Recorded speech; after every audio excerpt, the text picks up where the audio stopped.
колку се доближени сликата за себе кај личноста и нејзиното сепство, толку личноста е поздрава. Зошто? Бидејќи има луѓе кои што во сликата за себе инвестираат премногу, тоа е нашиот имидж. Тоа е нашиот имидж, односно како ќе се представиме пред светот. Има огромна дискрепанца во тоа како се представуваат пред светот, кои се тие и кои се они всушност внатре. Дора, како си? Тоа е добро прашање. Ти кажам, вчера и денеска многу поопуштено, бидејќи минатата недела ми беше многу напорна. Да. Па вчера од Сабајле ми се случи една клиентка да заборави сесијата и да не се појави. И некако мене тоа многу ми одговараше уште од вчера, така понеделнички лесно почна неделава. И баш така ми е мило што денеска сум тука пак со вас по втор пат Да. на вашиот подкаст, у вашето студио. И така баш сум онака excited поради разговоров што не чека. Да. Дали често те случува така некој да откаже или да заборави сесија? Па знаеш како викаме, кога клиентот ја заборавил сесијата, значи дека оздравува. Значи дека трнал да оздравува и дека баш онака ете у тој момент поради некоја друга причина можеби што му била поважна од сесијата, а заборавил. И окей, мислам тоа може нели на секој на крајот на криштата да му се случи, е сосема нормално. Да. Нема да те прашам што за тебе представува ментално здравје, туку ако сака некој да дознае повеќе, само ќе ви порачам да гледате првата епизода со тебе која што ја направиме пред неколку месеци. Сега сме у нова студија, нова сезона и сакавме повторно да поразговараме со тебе на една исто така интересна тема која што се повеќе застапена како кај младите, така и кај сите возрасти, а тоа е нарцисоидност. Сега, кажи ми ти што е нарцис, само на дефинициски и после ми објасни ми го да го разберам. Така. Значи прво вака, нарцисот како поим прв пат се појавува во Фројдовата теорија. Прв за него зборел Фројд. Доаѓа од митот за нарцис, нели, од грчкиот мит кој што нарцис се гледал во водата и се влюбил во сопствениот израз. Меѓутоа историски во нашата наука, во психологијата, прв го употребува Фројд уште во 1914 година. И до 1980 година нарцисоидноста воопшто не била класифицирана како диагноза. Значи била опишувана во психоаналитичките и во психодинамските теории, меѓутоа прв пат во диагностичката Библија, DSM-от, тоа било DSM-3 во 1980 година, прв пат влегува како диагноза. Меѓутоа исто така важно е да кажеме дека постои разлика помеѓу нарцисоидност како црта на карактерот и нарцисоидност како растројство. Значи, нарцисоидноста како црта на карактерот дури е во пожелна во некои одредени нели дози, моменти и тоа све, и се карактеризира повеќе кај личноста со таа амбициозност, да сака да постигнува, битна е сликата за себе, многу инвестира во сликата за себе, наместо во себе. Меѓутоа тука исто важно да кажеме дека колку се доближени сликата за себе кај личноста и нејзиното сепство, толку личноста е поздрава. Зошто? Бидејќи има луѓе кои што во сликата за себе инвестираат премногу, тоа е нашиот имидж. Тоа е нашиот имидж, односно како ќе се представиме пред светот. Има огромна дискрепанца во тоа како се представуваат пред светот, кои се тие и кои се они всушност внатре. И едноставно некојаш се случува да кога ќе запознаеме таква личност да бидеме многу воодушевени од неа, од нејзината харизма, од тоа како зборува, од тоа нели, од сите нејзини постапки кои ги прикажува во надворешниот свет, меѓутоа кога ќе се доближиме внатре, кога нели ќе почнеме повеќе да запознаваме нејзината внатрешност или тоа повеќе се одразува во партнерските релации, на пример, на почетокот ќе каже личност аз бев воодушевена од него. Меѓутоа после кога почнавме да се запознаваме или да живееме заедно, видов дека во таа личност има еден голем крш внатре во неа, едноставно една дискрепанца меѓу тоа што она представува пред надворешниот свет и која е внатре. Да.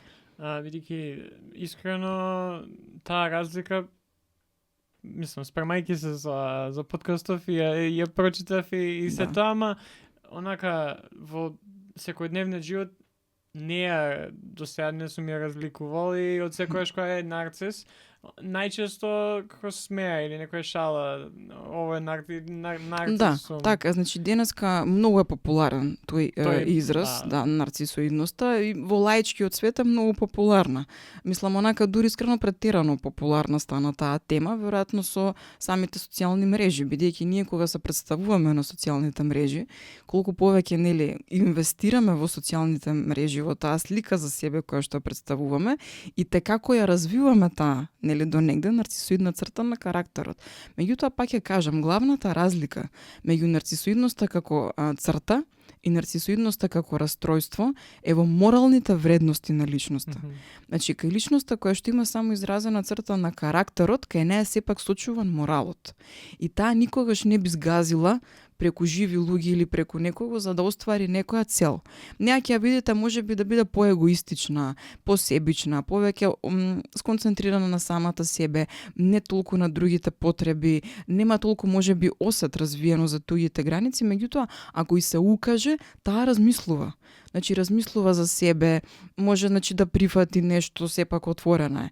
Кај личноста која што има нарцисоидно нарушување, моралните вредности не постојат. Значи тука е многу веќе нарушено јадрото на моралот и личноста си дозволува да превзема и неморални действија, да згази преку живи луѓе, нечесни работи да прави, нели за да ги постигне своите цели, своите амбиции, често пати е пропратено сето тоа со едно чувство на мегаломанија, дека јас сум многу важен, дека на мене ми се може, дека сето тоа е нешто што јас по дефолт го заслужувам на некој начин и така натаму, меѓутоа во суштина егото на таквата личност е многу кревко и многу лесно распадливо. И сега, нели, во лаичкиот свет колку многу се зборува за сето тоа, луѓето и не знаат. Едноставно некој со некого ќе се случи да се скара во некоја најмала ситница или нормално е ние у секојдневието некош да пропуштиме, да не си ги испочитуваме границите или да направиме некои превиди и сето тоа, меѓутоа не значи дека не би прифатиле ако другата личност ни укаже на сето тоа и така. И сега денеска некој со некого ќе се скара, некој у даден момент бил посебичен, посветил внимание на некоја своја потреба и одма му се залепува некаква етикета, ете, тој е нарцисоиден, тој е ваков, тој е таков, или не знам, шефот на работа ми рече вака или ми рече така, ме искара, бара од мене некој поголем резултат, некој поголем успех и че шефот е нарцисоиден, мислам, нели, некои такви ситуации. Сега ги кажам како пример што сум ги видела во моето секојдневие, меѓутоа не се што на нас не изгледа дека е нарцисоидност, е нарцисоидност. Спомна дека нарцисоидност како некоја црта на еден карактер е до некаде и здрава работа. До кога тоа престанува да биде здраво и кога навлегува и дали може да навлезе и да стане раствојство? Така, добро прашање. Значи, нарцисоидноста е спектар. Дури и во здравиот дел на личноста кој што е во карактерот како црта која што се појавува и таа е спектар. Например, колку сме свесни за неа дека ја имаме, толку сме поздрави. Значи, например, ако јас денеска како Дора сум свесна дека од себе изразувам некој таков дел во надворешниот свет, не знам, на некое предавање или на социјалните мрежи, меѓутоа знам дека таа своја црта ја користам во дадениот момент како, да речеме, еве како некоја представа. Нели треба да излезам, тоа е како еден театар, така сватете го. И нели тука некако светот во некое светло треба да ме види. Меѓутоа, јас во моментот кога ќе влезам дома, таа црта од мене ја симнувам. И нели дома сум веќе некоја друга. Дома сум во улога на сопруга, во улога на мајка, така натаму, или пред моите пријатели сум другарка и сето тоа. И тука веќе јас немам потреба да ја изразувам таа црта. Меѓутоа, ми е потребна за одреден дел во моето постоење. Сега имате луѓе кои што тоа некако им е внатре во коренот и не ја прават таа разлика. Не знаат кога таа црта треба да ја стават и како да ја искористат, како да употребат. И они се насекаде такви. Такви се дома, такви се со децата, такви се со пријателите, такви се со роднините, со родителите, со сите околу нив. И тука веќе настанува тоа едно наштатување. Бидејќи нарцисоидноста како црта може да биде многу заштитен механизам во моментите кога ние се чувствуваме некако паднато или депресивно, или не се чувствуваме најдобро со себе, како може да биде една заштита. Меѓутоа, кога личноста нема друга некоја заштита, која што може, нели, со која што може, нели, да се справува во незиното секојдневие, а тоа е единствениот незин начин за справување, тогаш веќе станува проблем. И исто така, нарцисоидноста е често спомната кај borderline личностите, тоа се гранични расстройства, буквално за да ме разберат луѓето нели кои што се лаици, borderline е ни луд ни нормален. Тоа значи се нели да не етикетираме како луд или како нормален некого, меѓутоа нели во една линија измеѓу тоа колку е здрава ментално личност и нели колку веќе има завземено структурата нејзин некои психотични елементи. Често кај таа бордерлайн структура многу често се наоѓа нарцизмот и тоа многу е изразен.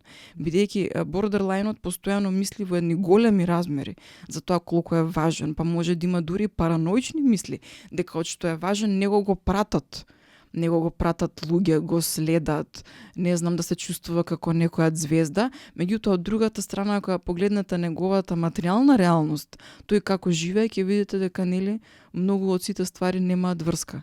И секогаш и во психотерапијата многу е важно да согледаме тоа што ни го зборува клиентот и како тој се представува и која е навистина неговата реалност. Веќе не секогаш едното Да. и другото се совпаѓа. Да, и многу е нели, затоа реков, ние сме толку здрави колку што нашата реалност и нели сликата за себе се совпаѓаат една со друга.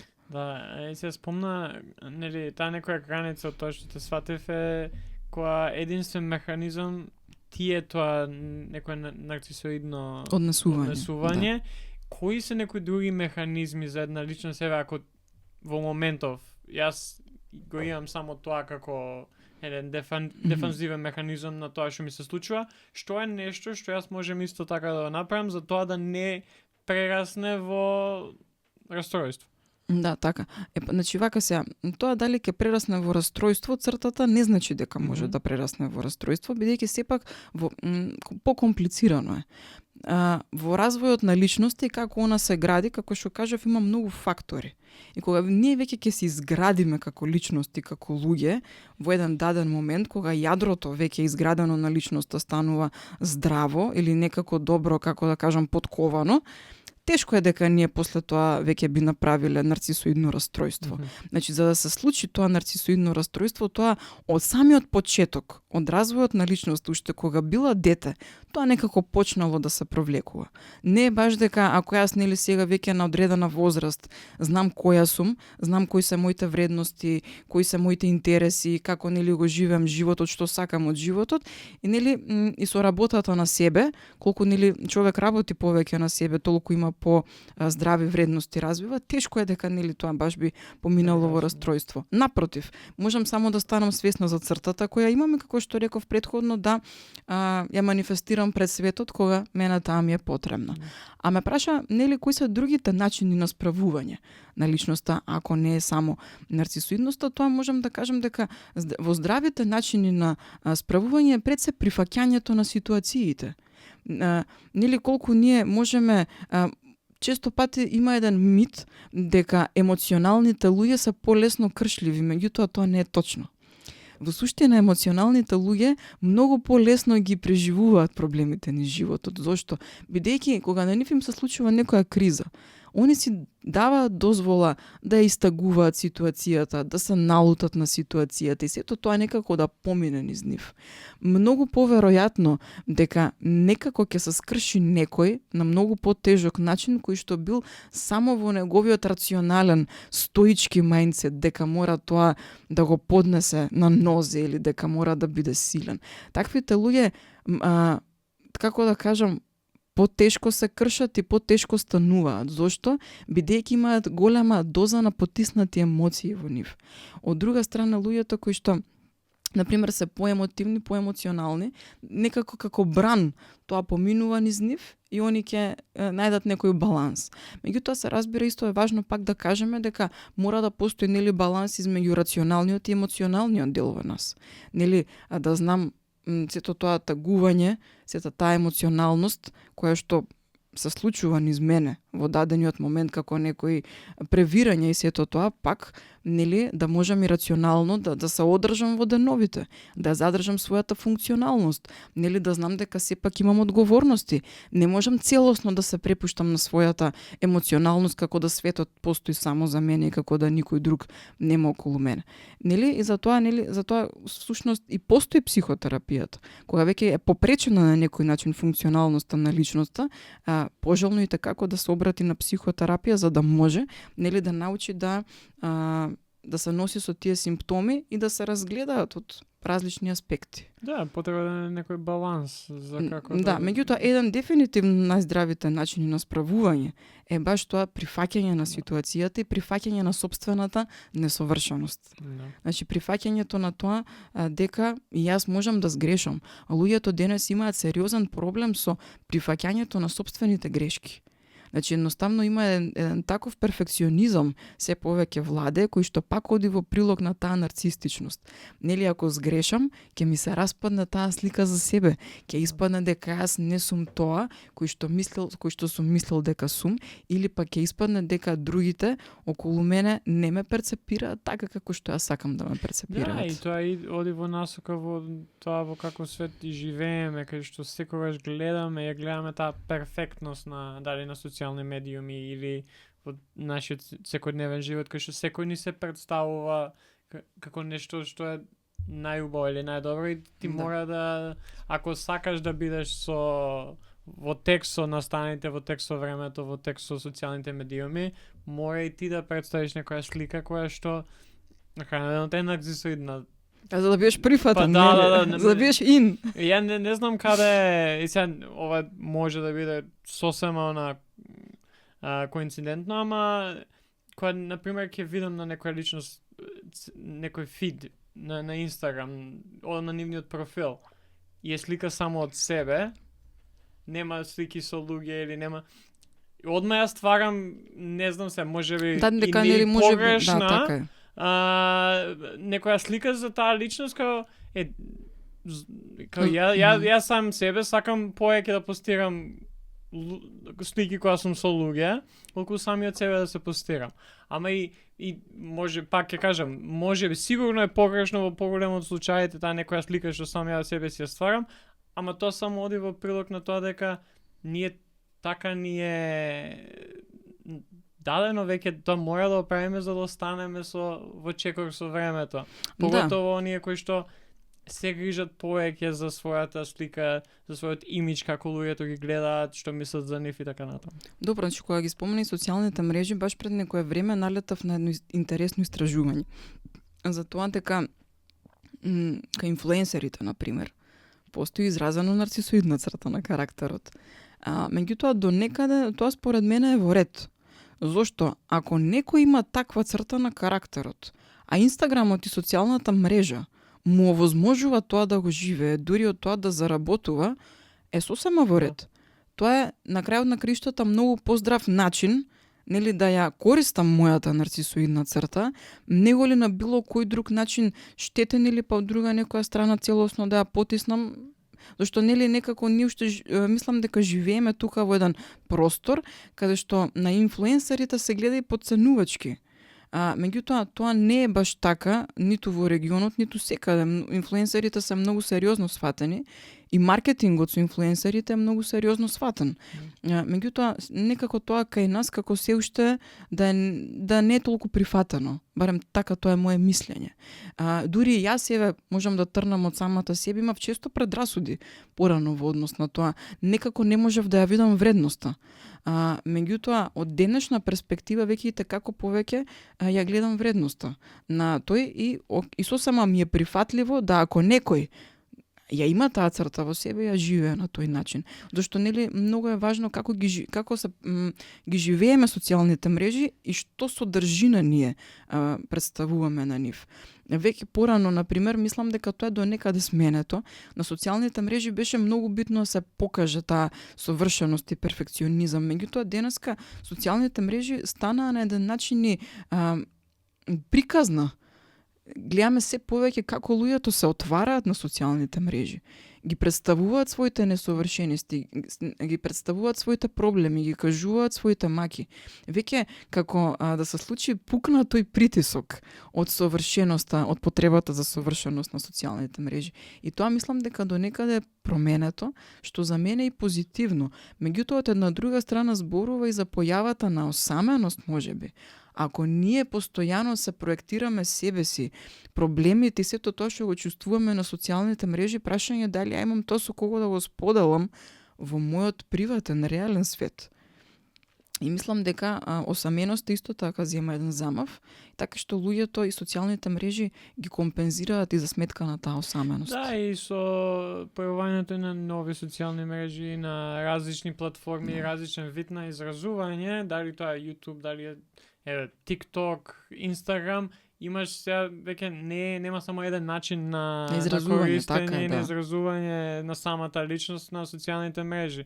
А инаку кога спомна за инфлуенсерите и колку само е важно, окей, ако веќе го имаш тоа и тоа ти е и потреба и така, не знам, така знаеш како да функционираш. Исто и со спортистите, например, кај што не знам, го земаме некојаш примерот на Коби Брајант и тој негов мамба менталити, кај што верува дека е најдобар од сите и дека ќе направи се за да те, не да те победи, туку да те докрајчи. Него тоа му треба за кога ќе излезе на терен да игра кошарка, да биде најдобра верзија тоа што може да биде.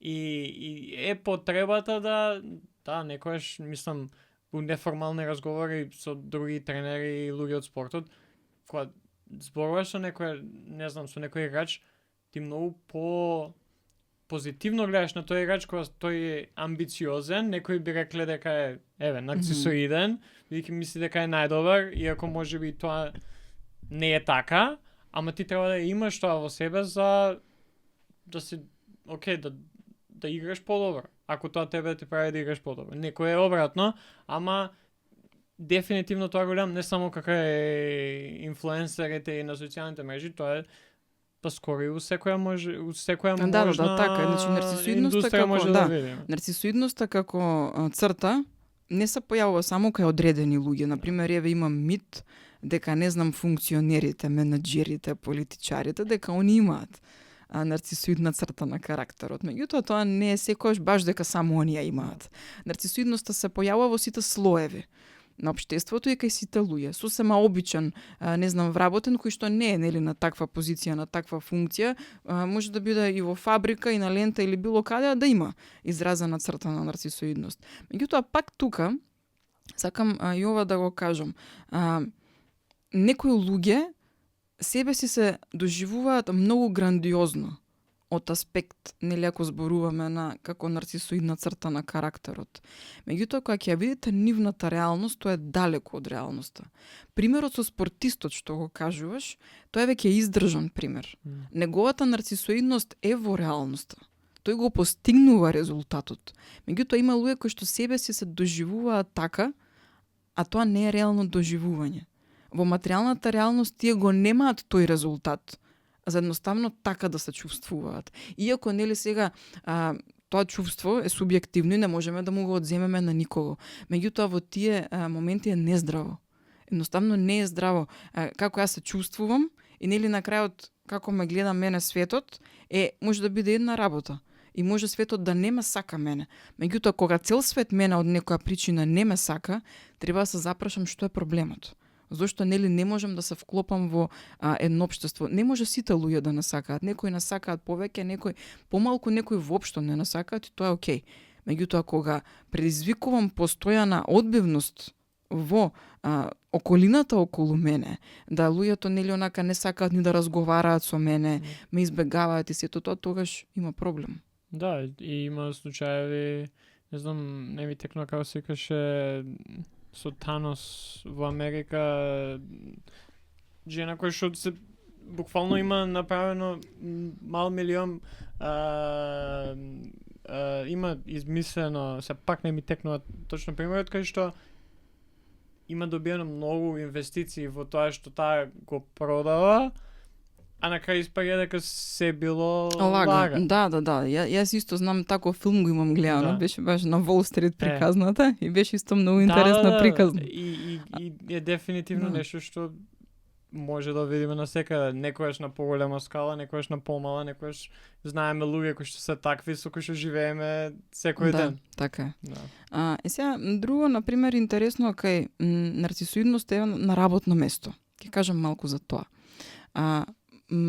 Обично, нови истражувања покажуваат дека мобингот на работно место го прават точно нарцисоидните луѓе. Ама не нарцисоидните нормални луѓе, овие со цртата на карактерот, туку веќе овие другите, кои што и како може да имаат некакво, веќе да покажува, да биде показател дека може би се работи за расстройство. И обично тие се тие истите луѓе кои што HR-от ќе го освојат на интервју. А потоа, нели, завлегуваат тука некако во некои други води, обично склучуваат сојуз со некој што е над нив. И таму, со некој што е над нив, представуваат една слика, а тој одгоре ја нема целата слика за тоа што се случува долу во компанијата. Значи, едноставно, често се тоа луѓе у middle management, например, во средниот менеджмент, каде што и како може врз некого да прават мобинг, меѓутоа и овие од доле имаат чувство на немоќ, дека не можат да се пожалат догоре, бидејќи знаат за близината меѓу тој што е менаџерот на таа middle позиција и тој нели на кој што горе му рапортира. И во тие моменти така е нарушен во голема мера моралот на компанијата, зашто мобингот, целта крајна на мобингот е вработениот сам да си даде отказ. Мобингот, за жал, тешко се докажува, иако јас колку што сум информирана во Македонија, до пред неколку години имаше само 1 или 2 случаи што имаа добиено на суд. Сега може веќе сменето, тоа кажувам, информацијата ми од пред неколку години, меѓутоа тешко се докажува. Потребни се некако многу сведоци и луѓето често во такви ситуации се многу уплашени. Не знаат како да се справат со моберот. Значи тешко им е. Не знаат како да се ја вратат рационалноста во дадениот момент, туку ги преовладува тоа чувство на страв, дека нели можеби нешто ќе им се случи, дека ќе го изгубат и на збунетост. На збунетост на работното место, да едноставно не им е јасно што се случува. Примаат двојни пораки, тројни пораки, едно нешто се бара од нив, друго нешто им се зборува и така едноставно доаѓаат во една конфузија да веќе тоа стане неиздржливо за нив и на крај си дадат отказ. И сигурно има некој чувство на срам дека можеби е нивна кривица, можеби тие сгрешиле, тие да, и се сомневаат во себе, што е проблемот со мене? Нели што правам јас? Зошто на мене овој човек така ми се обраќа? И тука почнува некако да се случува тоа едно рушење внатре на самовредноста, на самодовербата на личноста, дека нешто стварно тука не е окей со мене и на крај често вработениот си дава отказ. Да, бидејќи ако не можеш да го избракаш, бидејќи ако го избракаш имаш работен однос и така. Како например сега спомна дека и не само и во работен однос, туку и во врска, во романтична врска например, на почеток се е супер. HR го обожава, ја обожава личноста. Како знаеме кога некој мислам прашањето валјда ми е како да се заштитиме од тоа? Да, тоа е добро прашање. Има една поговорка што вика некогаш кога е премногу добро за да биде вистина, најверојатно е така. Некогаш е премногу добро за да биде вистина. И нели обично нарцисот, се збориме за расстройството повеќе, не толку за цртата, во партнерска врска на почетокот он секогаш прави love bombing. Значи едноставно може многу да ја обсипува личноста со разноразни подароци, не знам, патувања, да изразува прекумерна љубов, што ние у старт знаеме дека во секоја една врска тоа не е нормално. Тоа не е природно едноставно. Никој, нели, кога има двајца здрави луѓе кога влегуваат во врска, чекајте, прво треба да се запознаеме. Да се запознаеме, па нели тоа дејство градира, па излегуваме, се дружиме. Никоја здрава нормална врска не почнува од подароци, не почнува од не знам какви обсипувања со љубов и тоа све, иако во фазата на заљубеноста, кога има повеќе страст, може да се случи нели повеќе да сакаме да сме еден со друг, навлечени сме, да ханимун, така, тоа. И тоа е окей, тоа е нормално. Меѓутоа ова е нешто друго. Тука едноставно личноста буквално ја поклопува другата. Ја поклопува другата личност со самиот себе, со сите тие постапки што ги прави за неа. И оваа другата, ако има внатре во себе здрав дел, ќе се побуни на тоа. И често пати се побунуваат, викаат, чекај, ова мене ми е too much. Ова нешто тука мене не ми е природно. Та разбирам нели да чувствуваш нешто према мене, да си заљубен, да ме обожаваш у моментов и сето тоа, меѓутоа ова некако е премногу со овој човек, нешто е чудно. Личност која е здрава, тоа ќе го забележи. Меѓутоа личност која што некако и она ги има нарушено внатре во себе некои вредности или структурата на личноста е нешто нарушено, бидејќи нарцисот кој што премногу е така love bombing на почетокот, а другата особа која тоа ќе го прифати е зависничка структура. И едноставно одеднашка она има чувство дека некој многу и дава љубов. Таа особа која што има чувство дека многу и дава некој љубов и многу ја сака и дека конечно има вредност за некој не за да ја сака, тоа значи дека и таа сама личност има проблем. Бидејќи нарцисот и жртвата никој пат не се случајни. И после нели поминува време и тој човек кој што одеднашка бил love bombing се претвара во чудовиште. И тоа одеднашка веќе таа личност има чувство дека сега веќе зависи од него и прави се, значи за да се врати тој што бил на почетокот. No. Меѓутоа нели тој веќе не се враќа, па имаме веќе друго сценарио. Имаме љубоморни испади, превисока контрола на другиот, дури може да има и насилство, и психичко, и физичко насилство. И сите почнуваат нели да излегуваат сите нездрави аспекти во врската и кај двајцата, не само кај едниот. Бидејќи тој што има здрав дел во себе, тој чувствува и тој знае.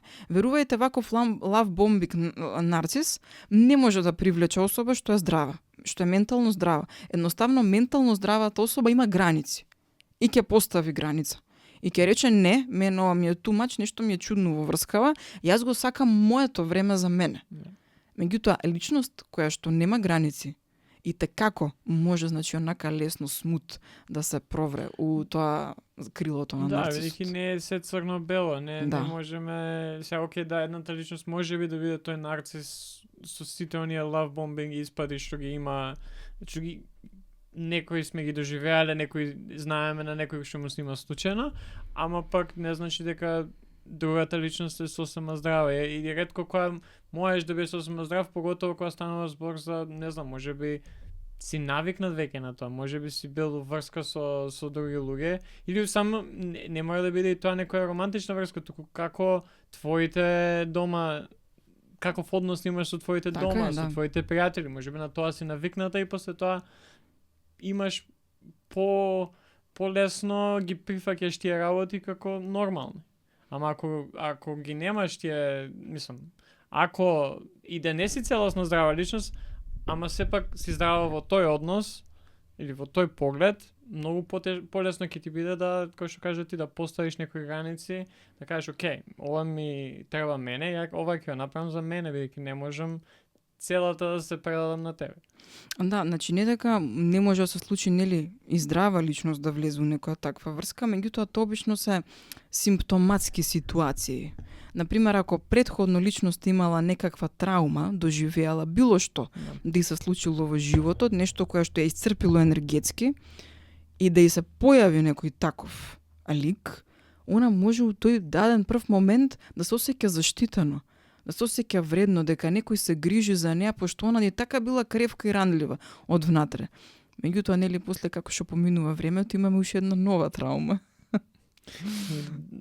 Пајла, буквално се на за жал знае да се случи, да. Добро, кога станува збор, мене во последно време повеќе што подкасти имам слушано, а и што земам да читам, за односите во едно пријателство.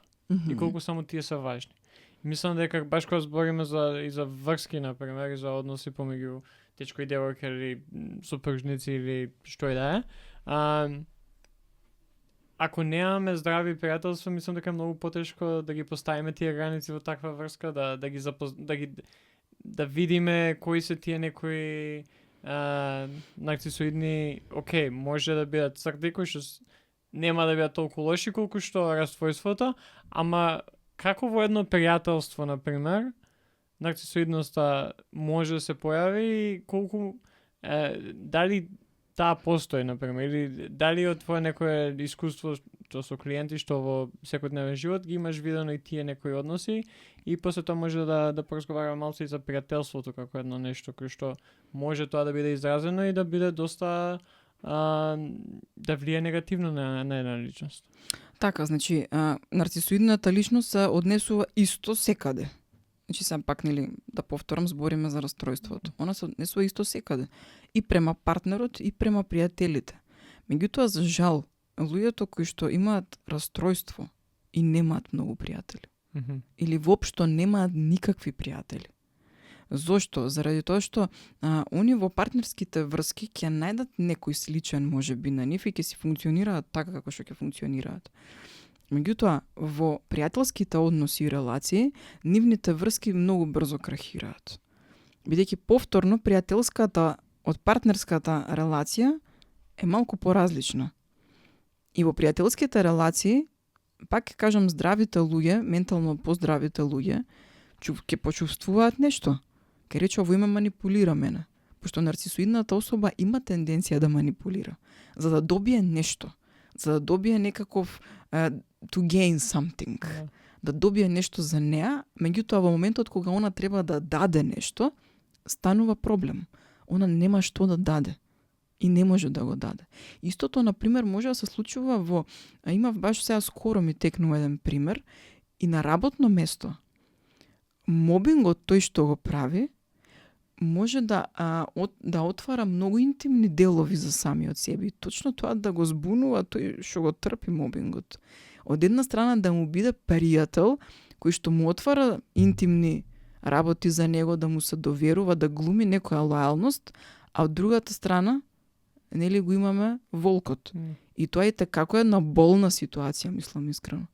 И во пријателските врски тоа може да се случува.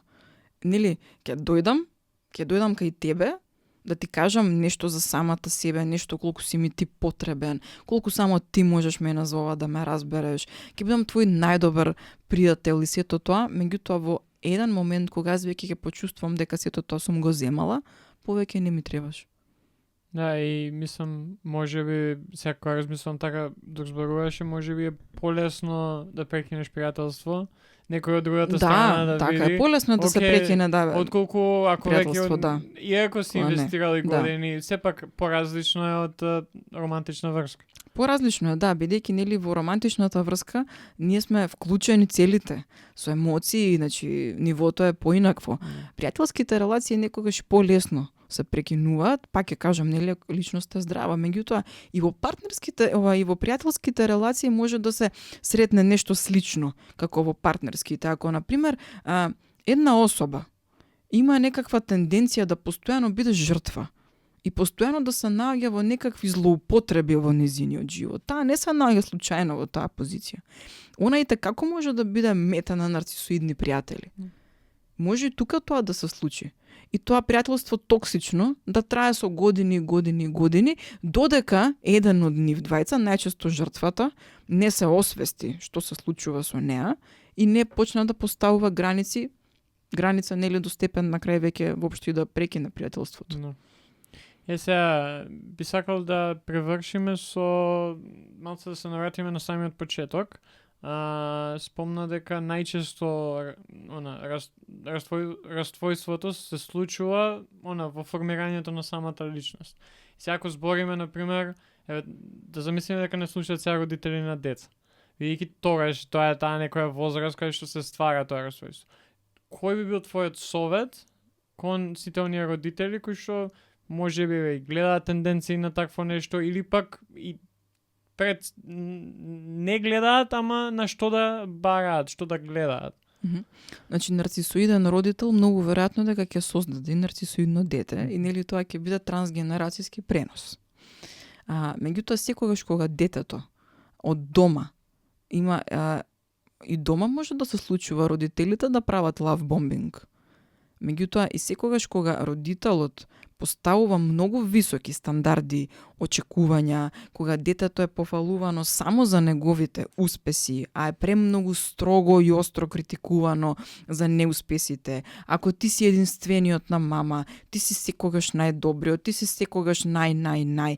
И нели, ако сето тоа па уште е подкрепено во материјалната реалност, со уште не знам какви подароци, со уште не знам какви слики, со не знам нели, некојаш и побогатите родители знаат сето тоа да го прават и на друго ниво, па не знам, со ускапи хотели, сето тоа. Ние сме единствени како семејство.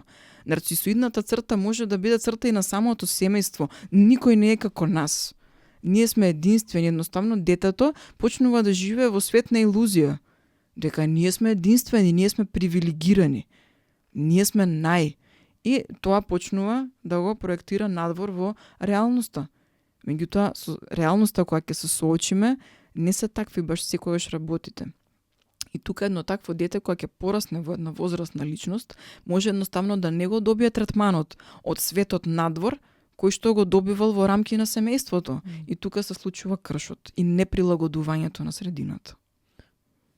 Да, како и се во она крушата под круша паѓа, така ако и Така родителите се такви, ако така ги растат децата, се не можеш после да бидеш изненаден зашто едно дете ќе израсне во личност како што ќе израсне и тоа. Дали има нешто на пример кое што го гледаш како голема заблуда за нарцисоидност? Мислам ние спомнавме уште на самиот старт колку само лесно се користи овој термин, ама ако навлеземе малку подетално, кои се некои од најштетните заблуди кои што може да бидат, еве, според тебе и си ги слушнала, може да бидат стварно штетни не само за жртвата на тој нарцисоиден, на таа нарцисоидна личност, туку и на самата нарцисоидна личност, за да може да излезе од тоа некоја расстройство или барем да го менаџира на начин на кој што не е штетен. Да. Сега има еден мит дека во психотерапијата не доаѓаат самостојно луѓе кои што имаат нарцисоидно расстройство, туку дека често се пратени на психотерапија или од системот или некој ги натерал да дојдат. Меѓутоа, тоа според мене, по моје лично мислење, до некаде е така, не баш до секаде, бидејќи јас со мојата пракса и како имам искуство со луѓе, не премногу често, кои што јас не сум диагностичар. Меѓутоа, нели, од сето тоа што го знам, јас сум психотерапевт и можам пак некоја проценка да направам измеѓу некој каде е. Меѓутоа сум имала случаи кои што доста наликувале според симптоматологијата на тоа расстройство и сме имале баш многу успешна терапија. Меѓутоа тоа биле луѓе кои што од некоја причина во еден даден момент се освестиле самите себе. Често пати може да се случи и најверојатно и да не се освести личноста дека она има проблем, бидејќи некој што има такво расстройство, он има доживување дека он никогаш нема проблем, дека сите други имаат проблем околу него. Една е сега тука штетните заблуди пак можат да бидат двојни. Можеме некој погрешка да го окарактеризираме дека е нарцисоиден, само поради некое негово удадениот момент однесување кое што не е нели соодветно, може би нарушил нечија граница, може би нешто друго направил, може би посебичен, малку природно, може би нешто, и да рече јас сум изманипулиран од овој и да го прешкртам. Без онака, нели, да навлеземе, без некој да навлезе во сето тоа, да донесе заклучок пред време. Тоа е едната штетна заблуда од едната страна што може да се случи, а другата штетна заблуда од оваа другава страна е едноставно баш тоа, личноста да никогаш не се освести дека има проблем. И да не се освести дека создава проблем на секаде околу неа. Со незината ароганција, понижување према другите луѓе и така натаму. Меѓутоа пак ќе кажам дека се тоа многу повеќе важи за личноста со расстройство. Тој што има црта само на карактерот и те како е обожаван во средината. Тоа се луѓе кои што имаат многу пријатели, имаат големи социјални кругови, овакво некако се и комични, харизматични, лидери се, амбициозни и така натаму и се обожавани. Оваа негативната страна, тоа се всушност луѓе кои што на почетокот може да манифестираат такви црти, меѓутоа како што ќе поминува времето, ќе се случи откровението на вистината. Да. Па добро, да завршувајќи епизодата, малце поразлично сега ќе завршиме од првата сезона и од претходниот пат кој ни беше гостинка. Со тоа што ќе играме мала игра на асоциација, кај што ја ќе те прашам, ќе ти дадам збор, дали такви чувство или предмет или било што, и ти ќе ми кажеш што прво ти паѓа на памет. Ајде. Така што ќе почнеме со среќа. А радост, детето мое, сопругот, мојата работа и мојот најдобар колега. Да. Тага.